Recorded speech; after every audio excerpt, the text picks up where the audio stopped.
biir Toris mooy deuxième étape visitu Serigne Bassirou Mbacké Abdoul Khadr ci délégation bi nga xam ne moom la jiite ci ndigalul Cheikh Mouhamadoul Mountakha Mbacké moom Serigne Bassirou xalif général des Mourides fii ci réew Mauritanie. biir Toris nag di dëkkub Banu Daymaan gi nga xam ne ñoo dalaloon Serigne Touba Mbacké bi mu ñëwee ci réew Mauritanie ci dëkk bi nga xam ne moom moo di Sarsara.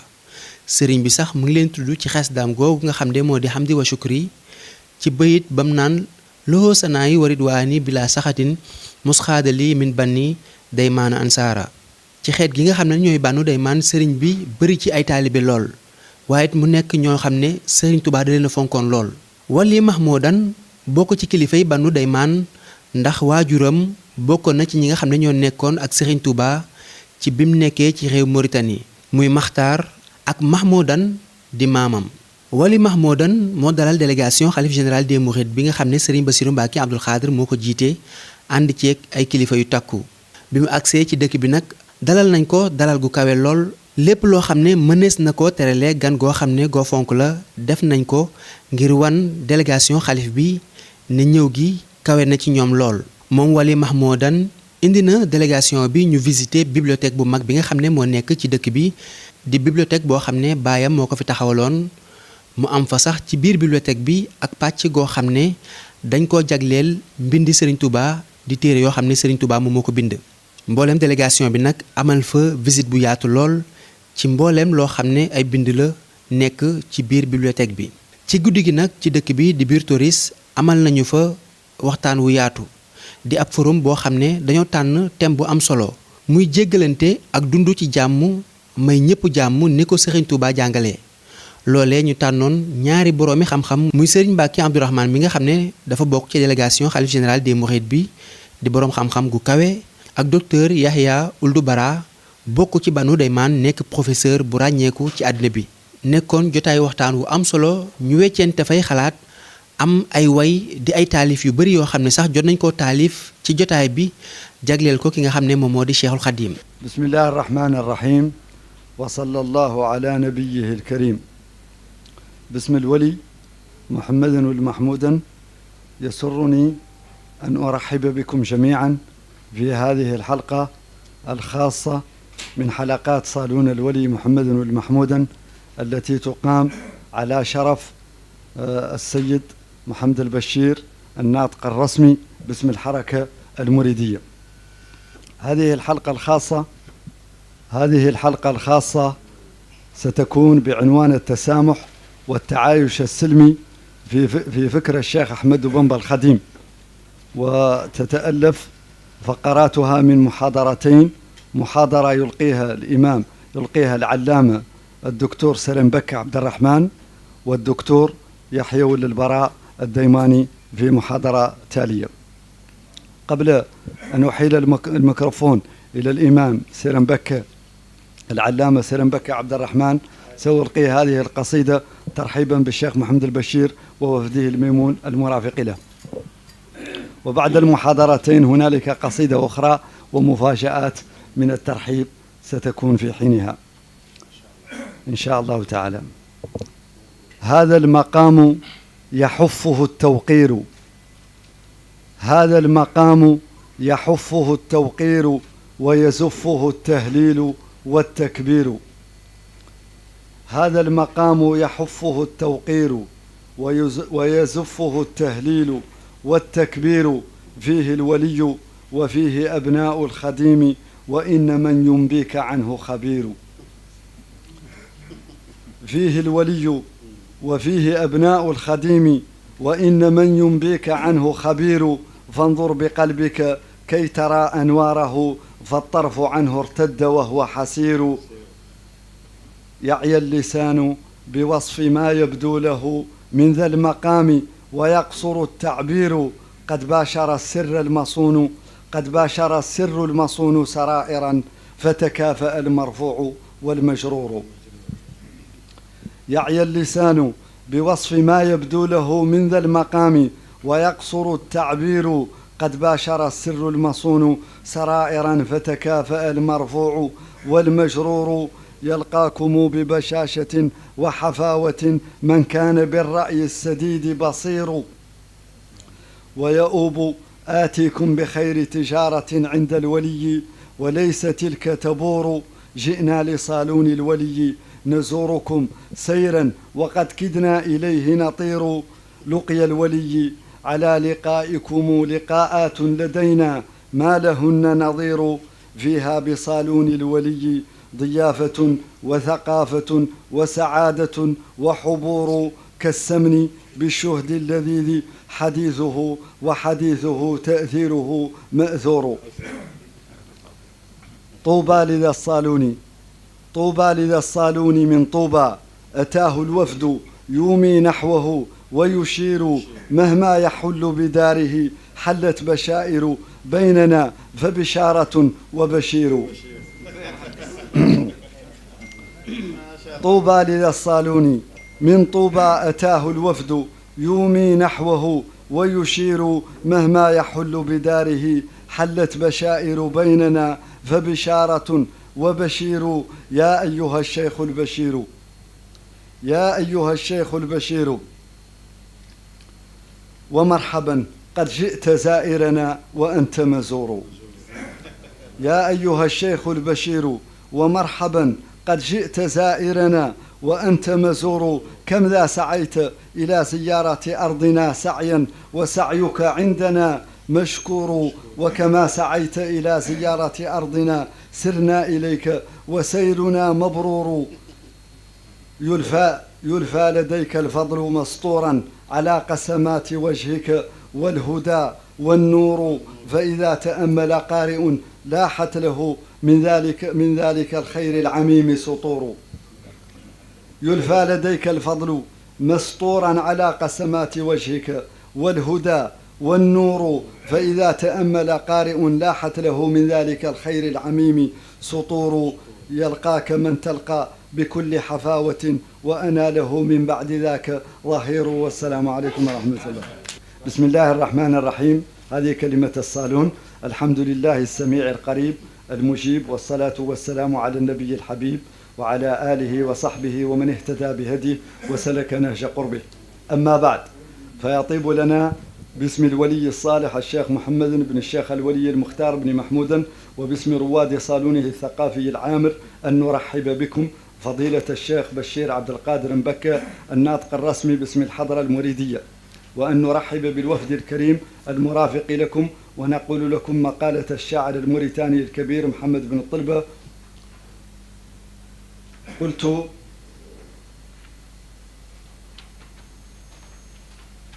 قلت إذ خبر المخبر عنكم أنكم جئتم ها هنا مرحباه، مرحبا مرحبا وأهلا وسهلا، مرحبا مرحبا بغير تماهب. قلت إذ خبر المخبر عنكم أنكم جئتم هنا مرحباه، مرحبا مرحبا وأهلا وسهلا، مرحبا مرحبا بغير تماهب.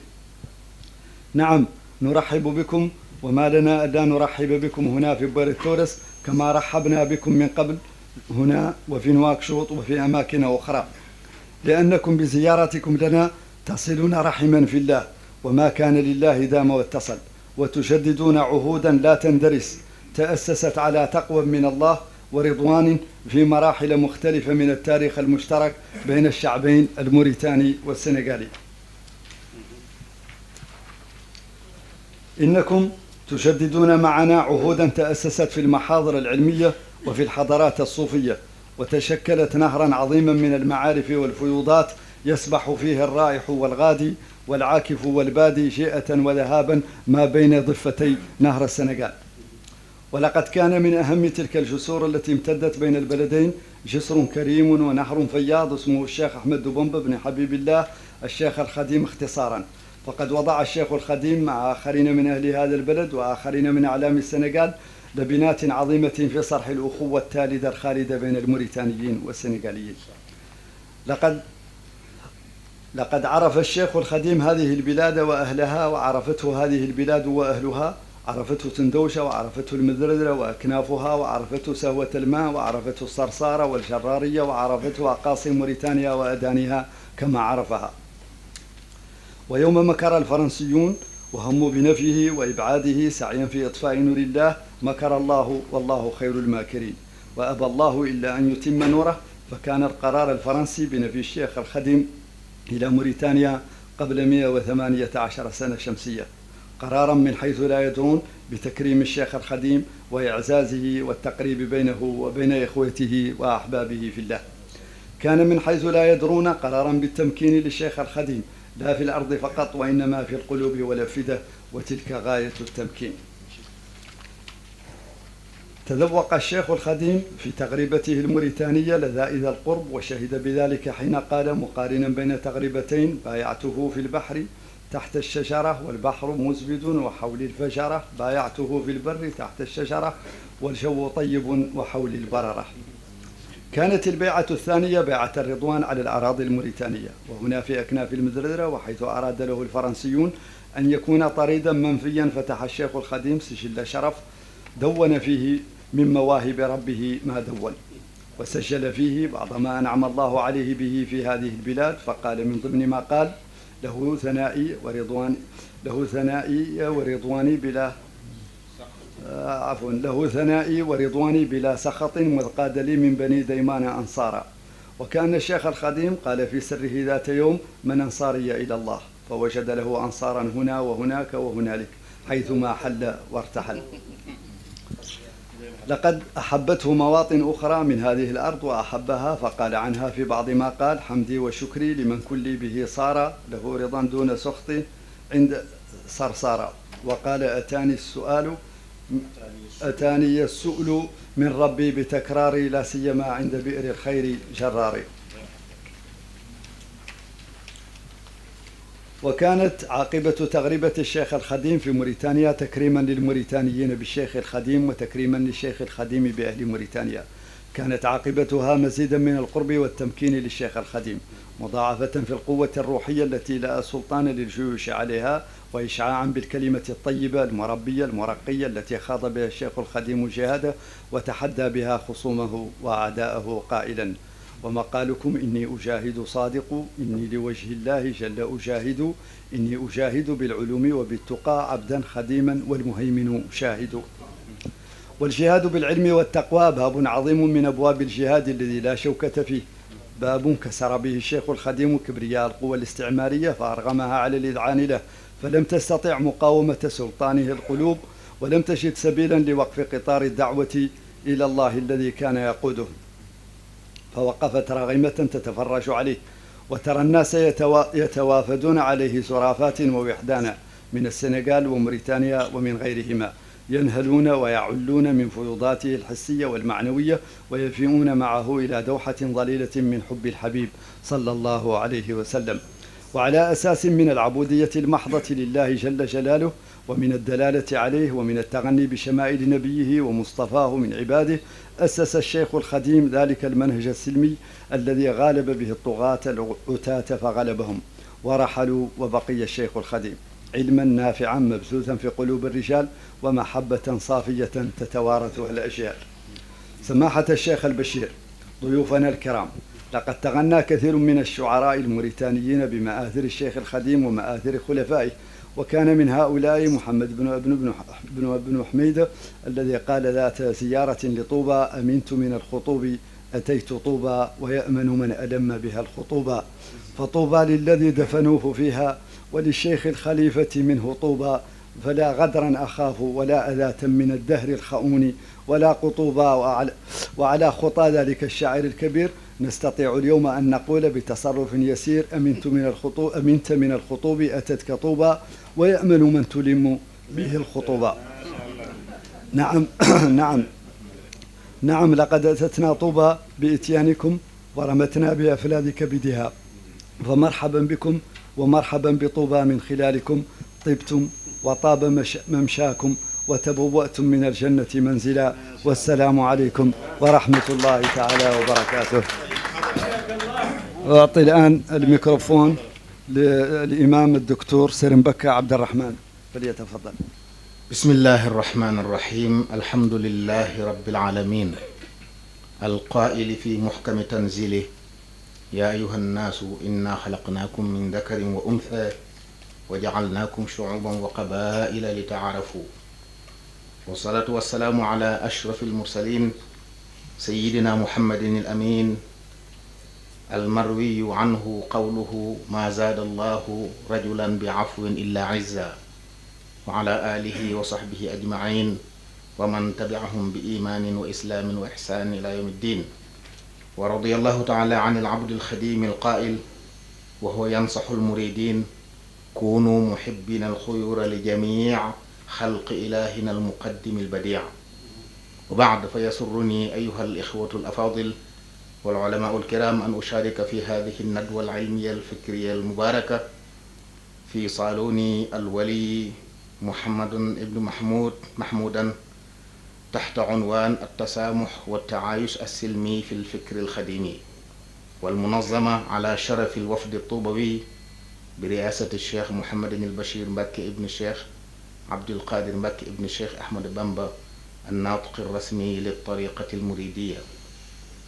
يسرني أيها الحضور الكريم أن أشارك في هذه الندوة بهذه الكلمة التي تتلخص في النقاط التالية: أولا تمهيد حول أهمية التسامح والتعايش السلمي في الإسلام. ثانيا موقف الشيخ أحمد بامبا رضي الله عنه من السلام الذي هو منبع التسامح والتعايش. ثالثا أهمية التسامح والتعايش في كتاباته رضي الله عنه. رابعا مظاهر من التسامح والتعايش السلمي في حياته. خامسا وأخيرا خاتمة. في تمهيد هذه الكلمة نقول يعد التسامح وما يترتب عليه من التعايش السلمي مبدأ أصيلا من المبادئ التي دعا إليها الإسلام وحث عليها ووجه إليها. فقد أكد القرآن الكريم أن الناس خلقوا ليتعارفوا والتعارف إنما يكون تحت سماء التعايش السلمي. قال تعالى يا أيها الناس إنا خلقناكم من ذكر وأنثى وجعلناكم شعوبا وقبائل لتعارفوا إن أكرمكم عند الله أتقاكم إن الله عليم خبير. والتعارف أيها الإخوة لا يتم إلا تحت سقف سميك من التسامح، ولهذا نهى القرآن الكريم عن الأسباب التي تحول دون تحقيق التسامح في الأمم، فنهى عن السخرية واللمز والتنابذ بالألقاب وسوء الظن والتجسس والاغتياب ونحوها من مكدرات التعايش السلمي بين الأفراد والجماعات. قال تعالى يا أيها الذين آمنوا لا يسخر قوم من قوم عسى أن يكونوا خيرا منهم ولا نساء من نساء عسى أن يكون خيرا منهن إلى آخر الآيات. ودعا الإسلام كذلك إلى ترسيخ أسباب التعايش من الصفح والعفو والمغفرة والإعراض والإصلاح والإحسان والرفق والمعاملة الحسنة ونحوها مما لا ينمو التعايش السليم إلا في ظلالها الوافرة. قال جل من قائل خذ العفو وامر بالعرف وأعرض عن الجاهلين وإن تعفوا وتصفحوا وتغفروا فإن الله غفور رحيم. وجزاء سيئة سيئة مثلها فمن عفا وأصلح فأجره على الله وأحسنوا إن الله يحب المحسنين. وقال النبي صلى الله عليه وآله وسلم اتق الله حيث كنت وأتبع السيئة الحسنة تمهها وخالق الناس بخلق حسن سل من قطعك وأعط من حرمك واعف عمن ظلمك وما زاد الله عبدا بعفو إلا عزا ما كان الرفق في شيء إلا زانه ولا نزع من شيء إلا شانه. وهذه أيها الإخوة الأفاضل نماذج قليلة من نصوص الكتاب والسنة التي تدعو إلى التسامح أحد أنواع مكارم الأخلاق التي من أجلها بعث نبينا محمد صلى الله عليه وآله وسلم إنما بعثت لأتمم مكارم الأخلاق. أما موقف الشيخ أحمد بامبا رضي الله عنه من السلام الذي هو منبع التسامح والتعايش، فبما أن التسامح يمثل منزلة عالية في الإسلام كان الشيخ أحمد بامبا وهو القائد الرباني والمصلح الاجتماعي والعالم الديني الحامل لراية التجديد والدعوة إلى الله بالحكمة والموعظة الحسنة كان يهتم به وبكل أسبابه. ومنها السلام باعتباره الركيزة الأساسية والأرضية الضرورية للتسامح والتعايش السلمي، فكان يناجي ربه دائما يسأله السلام والسلامة والبعد عن أسباب الفتنة والفرقة قائلا: وليهب سلامة وعافية واجعل حياتي حياة صافية. اجعل سلامة تدوم يا سلام لي وللعيال في دار السلام، وبابن مسعود وجاه ابن سلام هب لي سلامة وحفظا يا سلام. ومن دعائه أيضا: اللهم إنك خدت زمامي إلى الأرض التي اخترتها لي وبنيت فيها دارين لأعبدك فيهما بالإيمان والإسلام والإحسان، وسميتهما دار السلام وطوبى تبركا بهما، فاجعلهما بفضلك وبجاه وسيلتي إليك صلى الله تعالى عليه وسلم سالمتين غانمتين.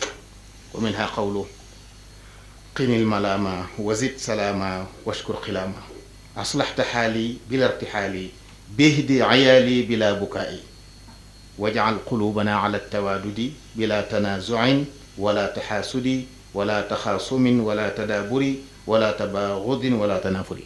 كان يدعو ربه أن يجنبها كل ما يسبب أو يكدر التعايش السلمي بين الأمة الإسلامية. وإلى جانب المناجاة والابتهال كان رضي الله عنه يدعو أتباعه والمسلمين معا ويحثهم على التزام كل جالب للسلام والسلامة، فيقول: وأمرت كل من يدعي أنني رئيسه بطاعة الله وطاعة رسوله عليه الصلاة والسلام، وأن يترك ما يكسر خواطر أهل الأرض وغيرهم، فإن السلامة والعافية خير من عكسهما. هكذا كان يدعو الناس إلى السلام. ومن أقواله أيضا أن السلامة والعافية في الدنيا والآخرة يتولدان من نية الخير وقول الخير وفعل الخير وملازمة أهل الخير، وقد جمعت في بيت واحد: انوي وقل وافعل ولازم تسلمي مكرما رمي العلا بكلمي. هكذا كان يقول رضي الله عنه: سوء للمسيئين وليفارقهم. ومن أقواله كذلك: السلامة كلها في نية الخير وقوله وفعله، فمن نوى خيرا أو قال أو فعله لأخيه الخير فإنه يوجه إليه مثل ذلك وينالان الخير معا. ومن نوى أو قال أو فعل شرا لخير فإن الشر يرجع إليه لأنه لا يجد مدخلا ولا مستقرا في الخير. ومن وجه خيرا إلى مسيء فإن الخير يرجع إليه لأنه لا يجد مدخلا ولا مقرا في المسيء. فإن نوى مسيء لمسيء شرا أو قاله أو فعل فإن الشر يصيبه معا لأن له مدخلا ومقرا في كل واحد منهما. هذه من حكمه المعروفة. والتسامح رضي عنه في كتاباته أيضا له وزن ثقيل وقسم كبير نجدها في كتاباته رضي عنه. ومن يتأمل هذه الكتابات من قصائد ووصايا ونصائح يرى العجب العجاب من توجيهات وإرشادات نحو التسامح ولوازمه من خلال دعوات صريحة إلى حب الجميع والإحسان إليهم والعفو عنهم والإغضاء عن إساءاتهم والاستفادة من كل صالح واعتبار الآداب من النفس دون مطالبة الآخرين بها وترك المراء والجدال وإن كنت محقا. فمن أقوالي: كونوا محبين الخيور لجميع خلق إلهنا المقدم البديع. ومن أقوالي: واعف عن الذي جنى للحلم واجتهدن في التماس العلم، واصبر على السب ولا تجب أحد، وكن كما قال الأديب ولقد إذ التسابب مع التكاذب من أقبح الخصال كالتضارب. ومن أقواله المشهورة: فلا تعادوا من رأيتم فاه يخرج لا إله إلا الله. وكان يقول أيضا: بل اعتبر من نفسك الآداب ولا تطالبا به الأصابع.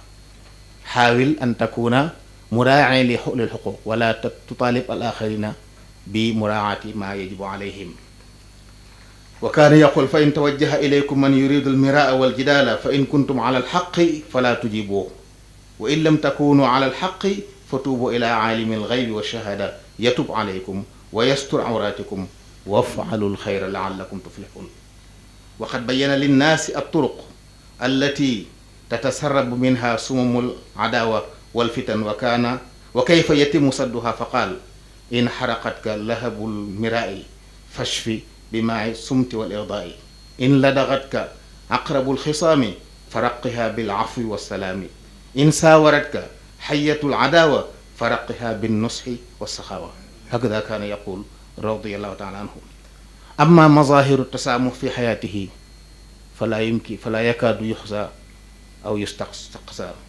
كان الشيخ أحمد بامبا قد خلق كاملا في إنسانيته، ربانيا في أخلاقه، ناشئا على حب الله تعالى من أول نشأته، مجبولا على محبة موجده مما عقل عليه من حديث الصالحين كما في المنن للشيخ محمد البشير.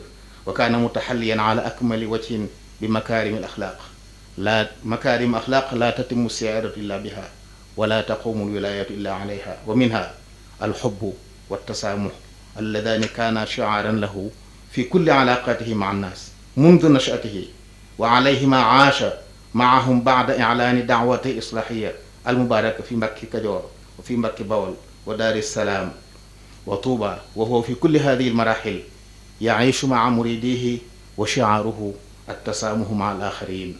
وكان يوصيهم بضبط النفس والتزام الأدب حين بدأت ملامح الاختلاف مع العامة في التوجه والسلوك تزداد تبلورا واتساعا بسبب هذا التميز في الإرادة الصادقة والإقبال إلى الله بالكلية. وفي ذلك يقول لأحدهم: ولازم الدهر آدابا عهدت بها ولا يعوقنك عنها قال أو قيل.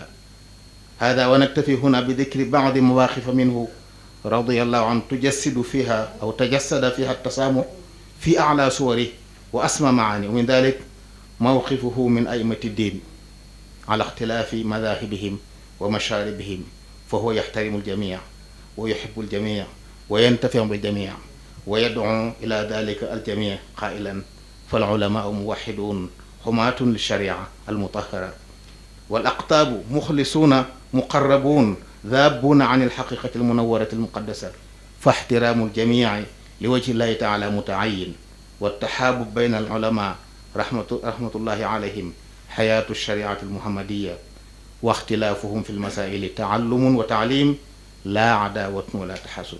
هكذا كان يرى اختلاف العلماء فيهم في المذاهب أنها تعلم وتعليم وليس من العداوة في شيء. وكان يقول: وأما أحزاب الأقطاب ودعوات الصالحين فأذنت لكم جميعا في العمل بكل ما تيسر لكم منها حيث وجدتموه. من هنا كان ينعى على التعصب ويأمر المريدين بالانتفاع من كل ولي أينما وجدوه فهو شيخهم فلينتفعوا به. هكذا كان يربي الناس. ومن أقواله المشهورة: فكل ورد يورد المريد لحضرة الله ولن يحدا، سواء انتمى إلى الجيلاني أو انتمى لأحمد التجاني أو لسواهما من الأقطاب، إذ كلهم قطعا على الصواب، وكلهم يدعو المريدين إلى طاعة رب العرش حيثما جلا بالاستقامة. كن فلا تسخر أحد منهم ولا تنكر عليهم أبدا. وكان يقول بالنسبة لأئمة الفقه أنهم أئمتي في الفقه مالك العلي والشافعي والشاذلي والحنبلي. وفي مشايخ الطريقة كان يقول: مشايخي سيدنا الجيلاني والشاذلي معه التجاني.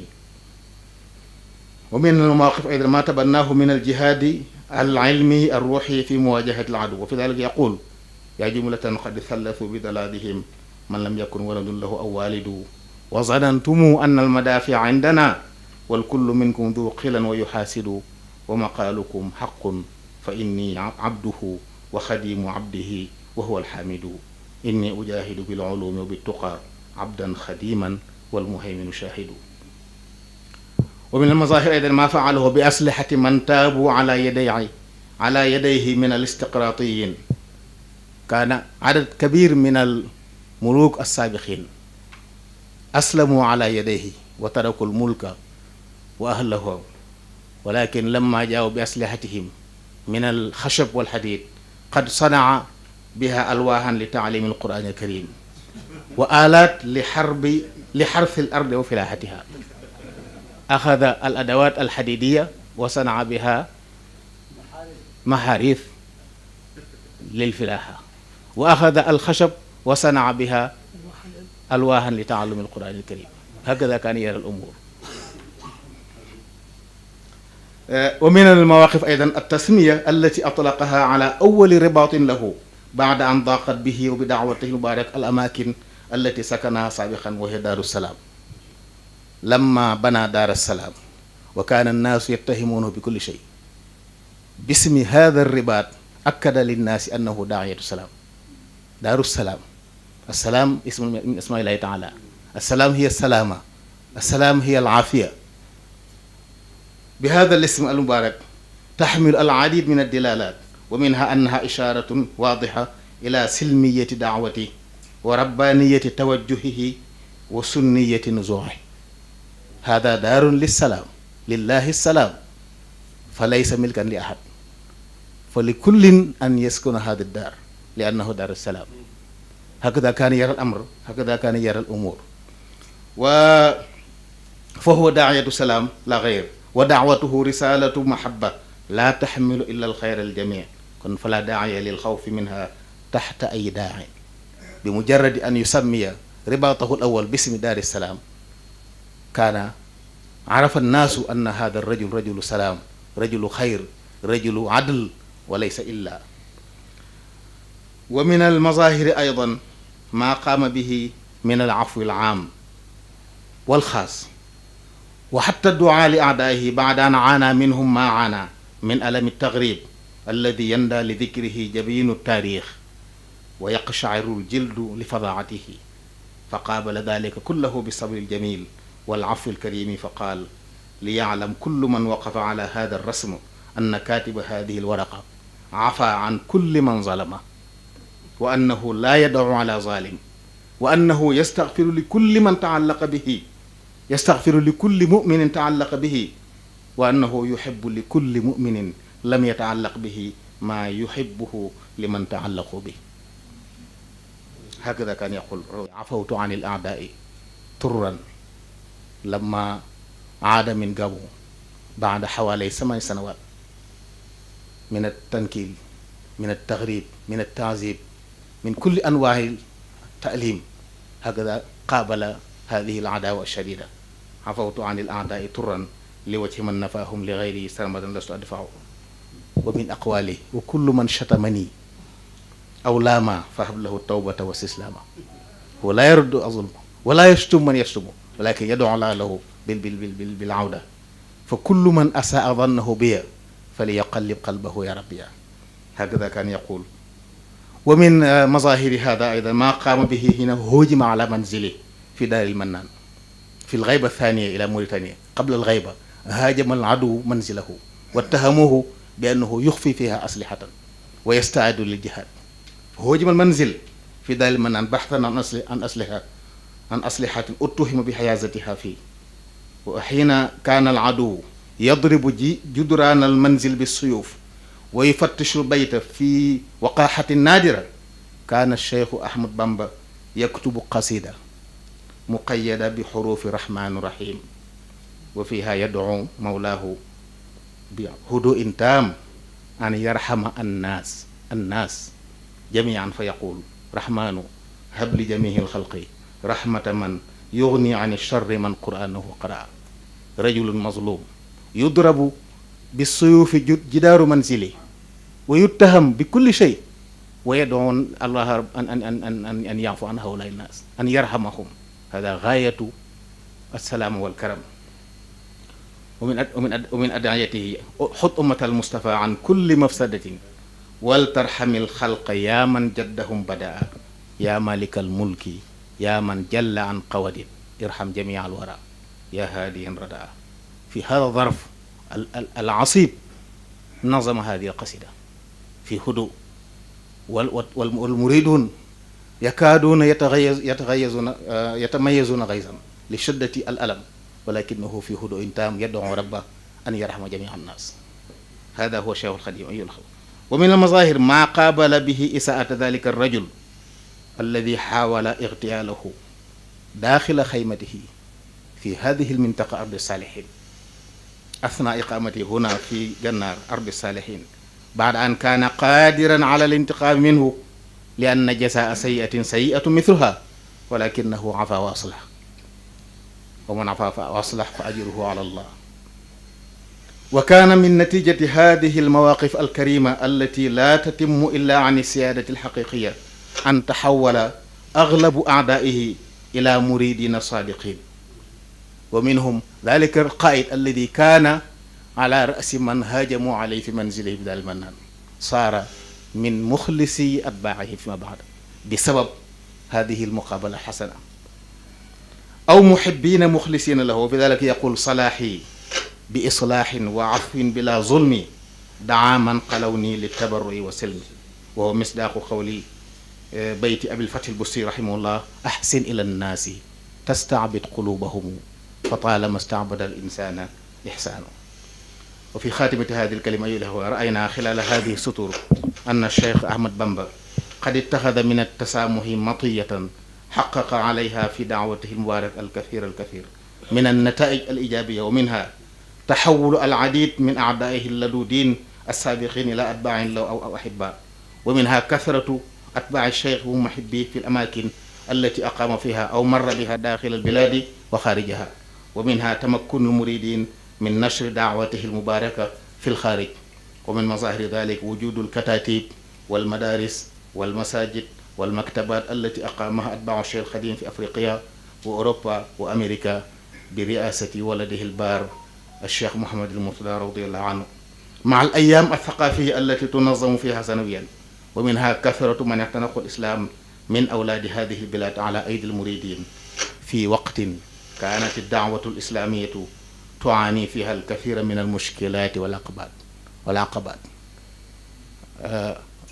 11 من سبتمبر في أمريكا في ذلك العام نظم الشيخ محمد المرتضى مسيرة سلمية للإسلام في ذلك المكان، وهذا يحمل دلالات كثيرة.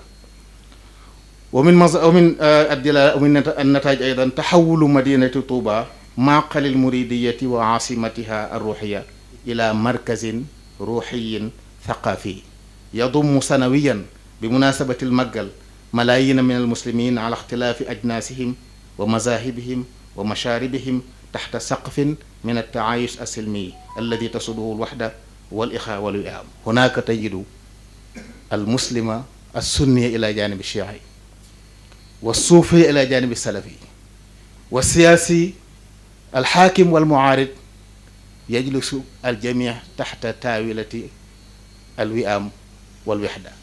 هذا من نتائج هذا التسامح وهذا التعايش الذي أعاته الشيخ أحمد بامبا، ومن نتائج هذه الجلسة المباركة التي يضم لفيفا من العلماء من السنغال ومن موريتانيا.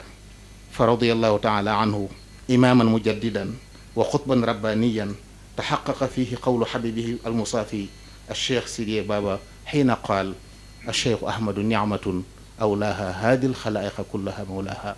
والسلام عليكم ورحمة الله تعالى وبركاته. بسم الله الرحمن الرحيم. صلى الله وبارك على عبده ونبيه المبعوث رحمة للعالمين، القائل: إن هذا الدين متين فأغلوا في برفق، فإن المبتل أرضا قطع ولا ظهر أبقى. وعلى آله الطيبين الطاهرين وصحابته الغر الميامين الذين بلغوا ما حملوا فجاءت محجة بيضاء لاحبة للسالكين. بعد، أتوجه بشكر خالص إلى الخلافة العامة للطريقة التجانية المريدية على تشريفي بإلقاء محاضرة عن موضوع أصبح اليوم ذا أهمية بالغة ونافق في السوق وفي الخطاب الإسلامي بمختلف ألوان طيفه الفكري والمذهبي والطائفي.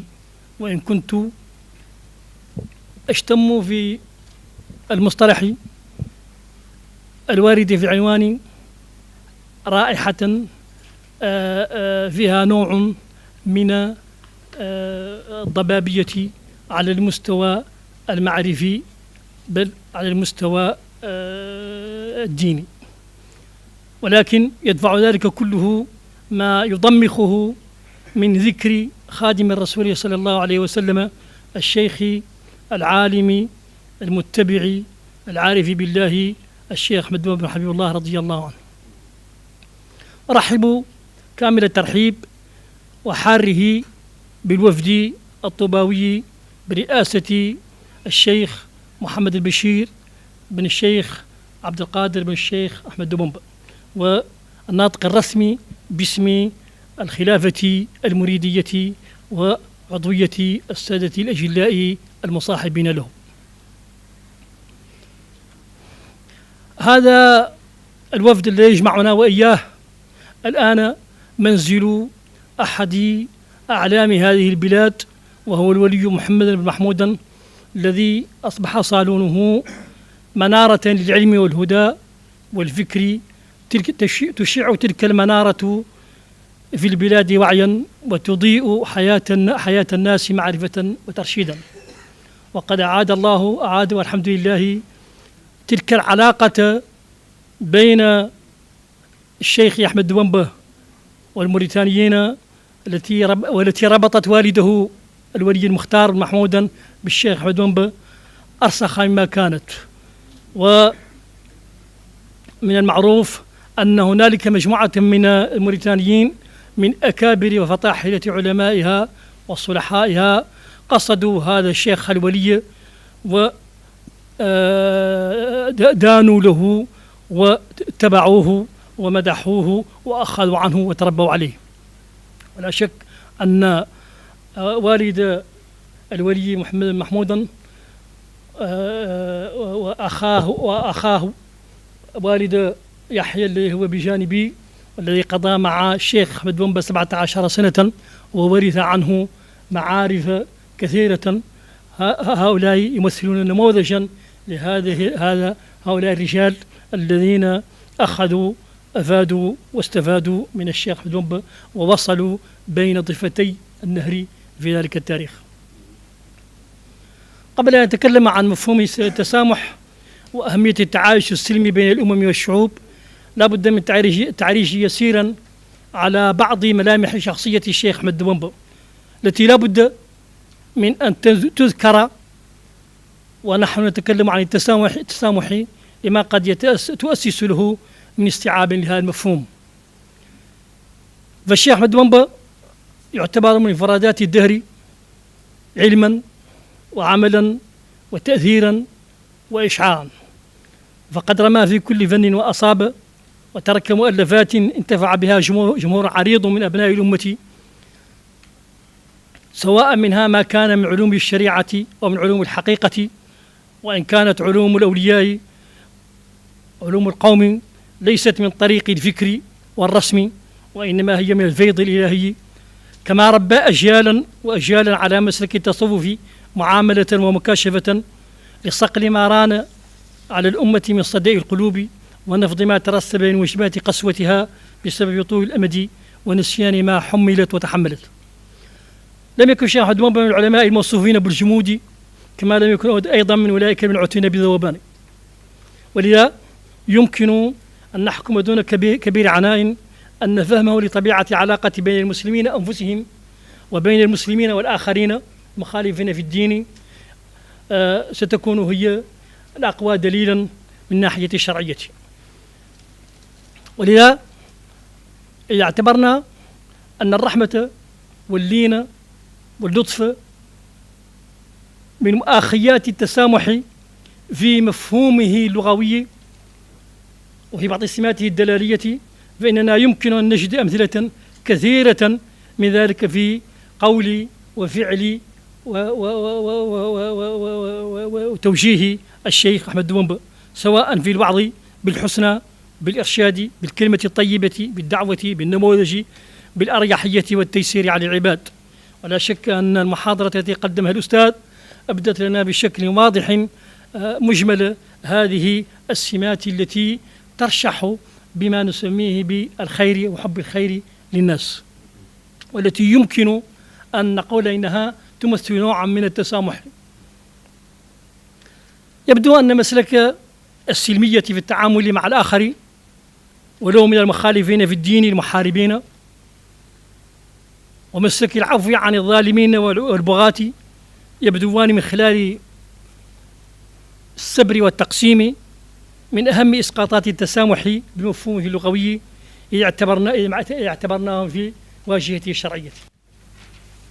ولقد بلغ الشيخ أحمد دبنبة في هذين المسلكين شيئا عظيما، ومبلغا كلت دونه الرجال، فنراه يقول في العفو: عفوت عن الأعداء، كما هذه الأبيات التي أتى بها المحاضر: عفوت عن الأعداء طرا لوجه من نفاهم لغيري سرمدا لست أدفعه. وهذا العفو منحا لا شك أنه مقصود في الشرع الإسلامي، كما في قوله تعالى: وإن تعفوا وتصفحوا وتغفروا إن الله غفور رحيم. وقوله تعالى: وأن تعفوا أقرب للتقوى. وقول صلى الله عليه وسلم: أفضل أخلاق أهل الدنيا والآخرة أن تصل من قطعك وتعطي من حرمك وتعفو عن من ظلمك، إلى آخره. ولذا جعل الله تعالى خلق العفو من صفات المؤمنين المتقين. قال تعالى: وسارعوا إلى مغفرة من ربكم وجنة عرضها السماوات والأرض أعدت للمتقين الذين ينفقون في السراء والضراء والكاظمين الغيظ والعافين عن الناس والله يحب المحسنين. ونراه يقول في مبدأ التعامل السلمي مع الآخر ولو كان يعامل بالعنف وبالشوكة: إني كما قال أيضا المحاضر: إني أجاهد بالعلوم وبالتقى عبدا خديما والمهيمن شاهد. فعدم استعمال العنف أو الدعوة إليه كانت الطابعة المميزة لجهاد الشيخ حدومبة، كانت الطابعة المميزة لنشاط الشيخ حدومبة العلمي والدعوي والديني، لأنه كان نشاطه يدور حول الذكر والمذاكرة والتذكير. ولذا فقد روي أنه كان يقول لأصحابه: لا ينبغي الاقتداء بي في التشديد، فإني في أمر لستم فيه، فليقف كل امرئ عند قدره. وهذا نموذج من نماذج التيسير الذي هو يمكن أن نقول أنه ما صدق من مصدقات التسامح بمفهومه اللغوي. إن التسامح كفكرة حقوقية هي حديثة المنشأ وذات محمل مشبع بقيم ومبادئ لأمم لم تعرف الإسلام. وقد ظهر تيار في العشريات الثلاث الأخيرة يبالغ في رفع شعار التسامح، معتمدين على ظاهر آيتين من القرآن: من اهتدى فإنما يهتدي نفسه ومن ضل فإنما يضل عليها لا تزر وزر أخرى وما كنا معذبين حتى نبعث رسولا. لا إكراه في الدين قد تبين. إن تبني هذه الظواهر في الخطاب الإسلامي المعاصر بالشكل الحالي دون تحوير أو إعادة صياغة أو تبيئة يبدو بناء وهي الدليل بالمفهوم الأصولي، لا يقوى أمام معاول النقد. فالخطاب الإسلامي طبعا وإن كان قد عرف على طول تاريخ الإسلام فترات قوة وجزالة، وهنا أتكلم عن هذه القضية وسأفصل فيها وأستفيض نوعا ما، لأنني أعتبر أن الكلام عن الشيخ أحمد ومبا هو كلام عن هموم الأمة وأوجاعها والتحديات التي تعصف بها، ولذلك سأركز نوعا ما على هذه المسألة بالذات، لأن صقل المفاهيم وتحديدها هو الأساس المكين الذي يمكن على أساسه أن نبني معرفة وأن نبني ثقافة وأن نبني هوية خاصة بنا نحن المسلمين. طبعا الخطاب الإسلامي قد عرف على طول تاريخه فترات قوة وجزالة تستحق أن تبرز وأن تنشر، ولكنه عرف أيضا وخاصة في العصر الحديث حالات من الذبول والكسل جعلت المتابعين لحركته ينعتونه بالضعف والميوعة، بل يصفونه أحيانا بالقصور على مستوى التبليغ والتأثير وبالهسار على مستوى الشكل والمضمون، سواء في ذلك ما كان منه ذا مسحة تقليدية أما ما نحى منحى التجديد والتحديث. وإذا اختلف الدارسون في تحديد الدواعي المؤدية لهذا الوضع المرضي وفي وسائل علاجه، فإن جمهورهم يرى أن هنالك مؤثرات هي التي كانت وراءه وهي التي ما زالت تمده بأسباب الحياة. أولها أن صانعي هذا الخطاب الإسلامي المعاصر سواء في شقه التقليدي المذهبي أو في شقه الحديث التجديدي بين ظفرين أن هذا الخطاب يعيش أصحاب هذا الخطاب صانعو هذا الخطاب يعيشون في واقع الأمر حيرة فكرية عميقة بحكم تعسر إمكان الربط بين المبادئ والضوابط الدينية التي تحكم تفكيرهم ومساراتهم وبين قوة وحجم التحديات التي يواجهون على المستويين المعرفي والحضاري. ولا شك أن تأخر الشعوب الإسلامية على المستوى العلمي والفكري افتقارهم البنيوي الآخر الغرب في التكوين والتخطيط إلى غيره ربما يكون من المصدر المغذي والممد لهذه الحالة المرضية. ثانيها اتصاف هذا الخطاب بضعف الآلة الحجاجية والقوة الإقناعية وما ينشر عن ذلك من عجز عن إيصال مضمون الإسلام كما هو وبمختلف جوانبه إلى الناس مسلمين وغير مسلمين، ومن فشل في تحصين الشباب خاصة المسلم من المؤثرات الضارة، قصورهم عن حمايتهم من الانحراف والاستغراب والتطرف والغلو. هذا بالإضافة إلى عدم تحليه بأدوات البناء المنطقي والنظري العتيد حتى يتسنى القيام بنقد المفاهيم المنقولة ذات الخلفيات اللادينية الدهرية والإلحادية حتى يتمكن من تحديد اللوازم الإجرائية الضرورية لاستعمالها. ثالثها وقد يكون هو الأهم في الواقع وجود اختلالات في هذا الخطاب تكمن كما لاحظ بعض الدارسين المتبعين له في طغيان بعض المشاغل الجزئية كالمشغل السياسي داخله خاصة في العقود الأربعة الأخيرة. ولا شك أن لهذه الاختلالات أسبابها الجلية العيان، فقوة تحدي الحضارة الغربية على جميع الأصعدة يضعف من شباب أي محاولة لبعث الهوية وتشكيلها من جديد، وذلك لأن هذه الحضارة تمتاز بثلاث ميزات تضفي عليها قوة وجبروتا. الميزة الأولى أنها حضارة قاهرة نظرا لتفوقها العلمي والتكنولوجي والعسكري والمالي. ثانيتها أنها حضارة صاهرة لما تتصف به من نزوع إلى التوسع والدمج الآخر ومن فرض لأحادية النمط القيم الكونية، أي إلى أن تكون الحضارة الكونية التي ينتهي عندها التاريخ بما يعنيه ذلك من رفض الخصوصيات والتباين بين الثقافات. ثالثتها أنها حضارة باهرة، وذلك لقوة جاذبيتها نظرا لما اتصفت به من بهرج وبريق وما أنتجته من مغريات المتعة ولما وفرته من أسباب الرخاء والراحة والسعة في العيش ووفرة أسبابه. لذا جاءت صدمة أهل العلم والرأي من المسلمين قوية لعمق الفجوة الحضارية التي رأوها تفصلهم الطرف الآخر ولشدة تأثير التحديات الواردة عليهم من جهته، كما جاءت ردة فعلهم مرتبكة وانفعالية في معظمها إن لم نقل إنها اتسمت ببالغ الارتجال والعفوية، وذلك يعود في نظرنا لأسباب موضوعية يمكن أن نوجزها في غياب نظام سياسي قوي أيما كان لونه يجمع الجهود ويوجهها توجيها رشيدا ويعمل على الأخذ بالأسباب القوة في المجتمع المسلم بعد أن فقد البوصلة وتاه في متاهات البحث عن الذات، ويسمح فضلا عن ذلك في التفكير في تطوير النموذج الحضاري والثقافي الإسلامي وتلميعه وتسويقه خارج الحدود. هذا عنصر جد بالغ الأهمية.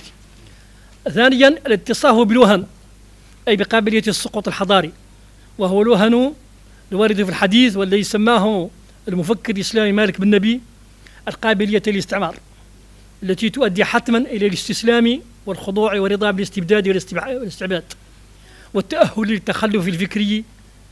وهذه القابلية تتجلى في مستويات عدة: قابلية المسخ، قابلية الانهيار، قابلية الطواعية إلى آخره. ثالثا ورابعا انعدام آلية فقهية متكاملة تستوعب الجديد وتحسم في أحكامه، فأغلب هذه المستجدات الحضارية والفكرية والتكنولوجية تفاجئ الفقهاء بكونها حوادث ليس لها مثال سابق يمكن أن يعتمد أصلا يقاس عليه. خامسا العجز عن تبيئة المفاهيم من الثقافة الغربية المصدر التي تفرض نفسها في واقع الحياة اليومي في الثقافة الهدف، وذلك لعدم القدرة على بناء مرجعية تربط المفاهيم الجديدة بالحقول المنقول إليها ربطا عضويا تمنحها المشروعية والسلطة في آن واحد. ولم يكن عامة المسلمين وسوادهم بأحسن حالا من خاصتهم، فقد أحدث التواصل بينهم وحضارة الغرب وتغلغل مدنيته في حياتهم العامة والخاصة أثرا عميقا في طبيعة علاقتهم بدينهم وبتراثهم الفكري والثقافي، فتزعزعت ثقة أغلب المتعلمين بهوية الإسلامية. واليوم وإن كنا نتكلم أكثر كما هو الذي فرض علينا بتطرف الدين الإسلامي، فإن هنالك تطرفا لا دينيا أقوى منه وأعتى وأكثر اليوم قوة في العالم خاصة في بلاد المسلمين.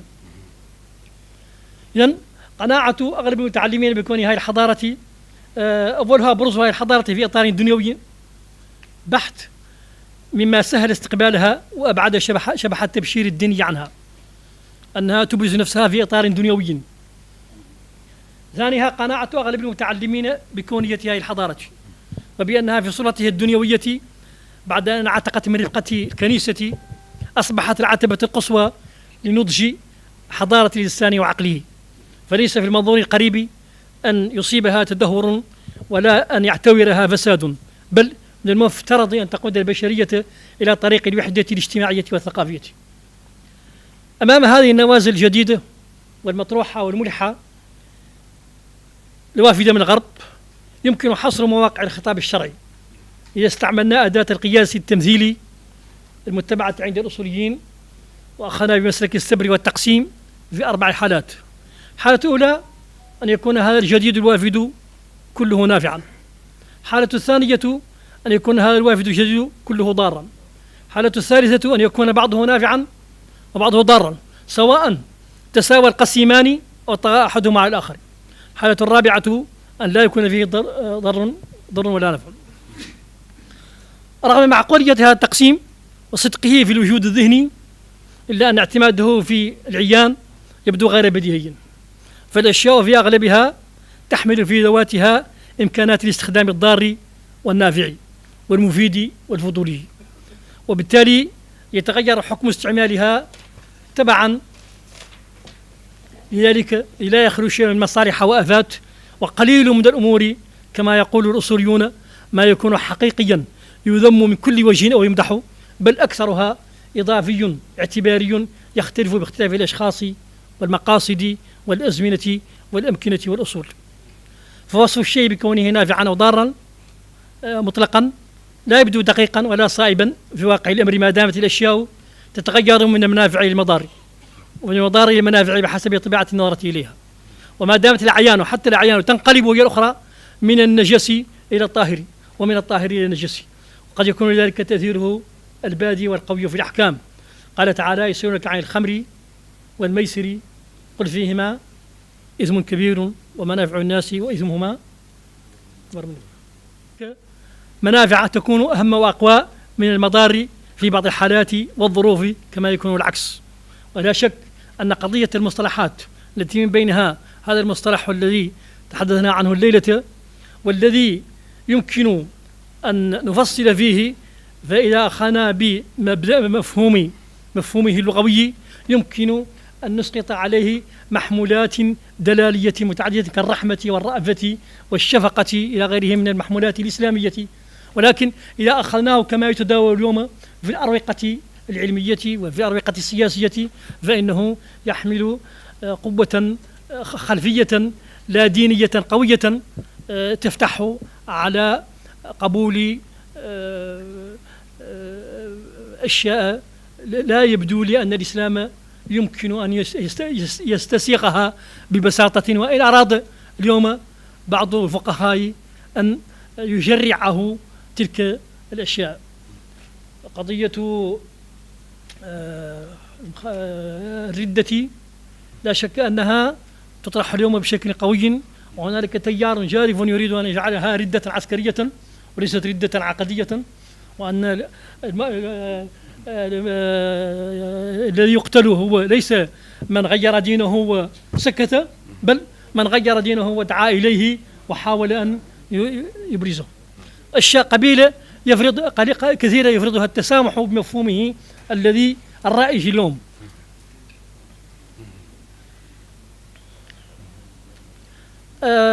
هنا نقول إن هذه المصطلحات من المحدثات، وقد اختلف الأئمة قديما في المحدث الذي لم يكن في زمنه صلى الله عليه وسلم على 3 أقوال. أحدهما وهو رأي الحنابلة، ومفاده أن المحدث كله حرام ولا احتج إليه، وله على ذلك حجج أنهاها الحافظ الحسين الدمياطي في كتابه درر المباحث في أحكام البدع والحوادث إلى ما يقرب من 30 حجة. ولهذا عاب الإمام أحمد بن حنبل على الناس تصنيف الكتب لأنه جعلها بدعة. ثانيها وهو رأي الشافعية والحنفية، وهو أن المحدث ينقسم إلى ما يخالف السنة وإلى ما يوافقها. فالأول مردود وعليه تحمل أدلة الحنابلة، والثاني جائز وعليه تحمل أدلة الجواز العديدة كحديث من سن في الإسلام سنة حسنة إلى آخره. ثالثها وهو رأي المالكية، ووافقهم فيه الإمام الغزالي، ومقتضاه أن المحدث لا يفعل إلا إذا دعت إليه ضرورة وحاجة مع قيام سبب الحرجة والكراهة.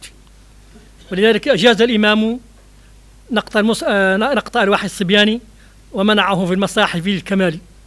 وقد قال الإمام أبو حامد الغزالي: كل ما حدث بعد الصحابة مما جاوز قدر الضرورة والحاجة فهو من اللعب واللهو. لما كان القياس التمثيلي قياس الأصوليين إلحاق أمر غير منصوص على حكمه بأمر آخر منصوص على حكمه الاشتراك معه في علة الحكم هو أقوى أدلة الاستنباط وأكثرها إنتاجية في تاريخ التشريع الإسلامي. فقد لجأ الفقهاء اليوم فقد لجأ إليه الفقهاء واستعملوا كثيرا في إجاباتهم هذه، إلا أنه بحكم ضوابطه الصارمة يحتاج إلى وجود مرجع يسوغ استعماله، أي إلى اعتبار أصل يقاس عليه. والواقع أن هذه المستجدات في أغلبها مستجدات حضارية والمعرفية آتية من الغرب، في أغلبها لم تعرف لها سوابق في تاريخ الإسلام، ولا مشابهات تكلم عنها الفقهاء، ولذا فهي غير ممكنة الدخول في مقدورات دليل القياس الإنتاجية. طبعا هذا الذي كنت أقوله المراد منه هو أن فكر الشيخ أحمد بومبا باعتباره نافذة اليوم من نوافذ الخطاب الإسلامي التي تتوجه بشكل عام إلى شعوب عديدة مختلفة في الألسن والأجناس، أنه لا بد في الحديث عنه من نوع من صقل وشحذ المصطلحات، لأن المصطلحات هي التي يقوم عليها العلم والمعرفة والحضارة. ولذلك فالشيخ أحمد بومبا كما رأينا في المحاضرة السابقة هو إمام الدعاة إلى ما يسمى التسامح بمفهومه اللغوي، أي الرحمة وما يجر عن ذلك من تبعات معروفة في جميع مباحث ما نسميه حسن المعاملة، الإحسان كما قال الرسول صلى الله عليه وسلم: الإحسان في والإحسان إلى، كما جاء في الحديث.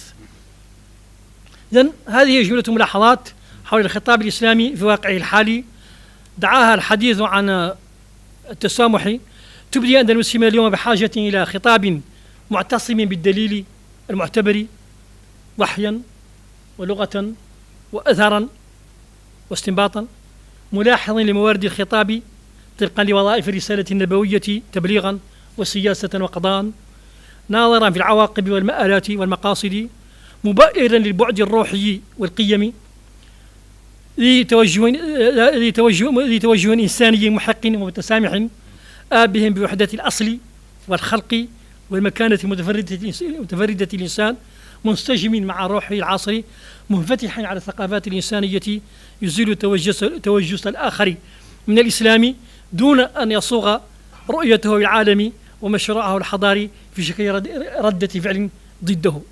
وفي الختام أرجو أن لا أكون قد أطلت عليكم، فالعذر ناهض لأن في الكلام في هذا الموضوع متسعا ولوهجه الدعوي إغراء في المضمون العلمي والديني لفكر الشيخ أحمد بومبا، ولفكره كثافة وذخونة لا تنشلي الناظر الغر بل ولا للعالم المتعجل، وإنما تحتاج إلى التأني والتثبت ومراجعة الفهم واتهامه لحظة بعد لحظة.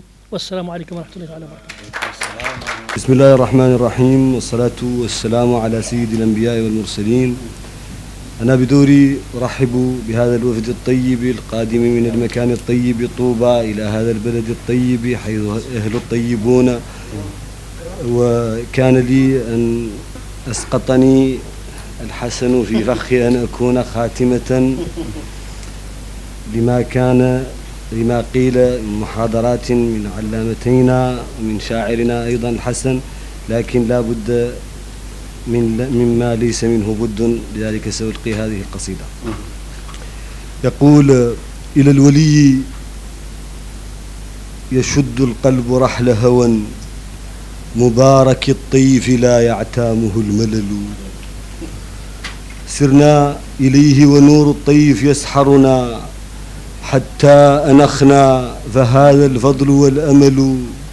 محمدا يا ابن مختار الذين مضوا، يا وارث الظل من تهفو له المقل. قل لي أصالون مجد أنت صاحبه كغيره، هل يباري تبرنا الوحل.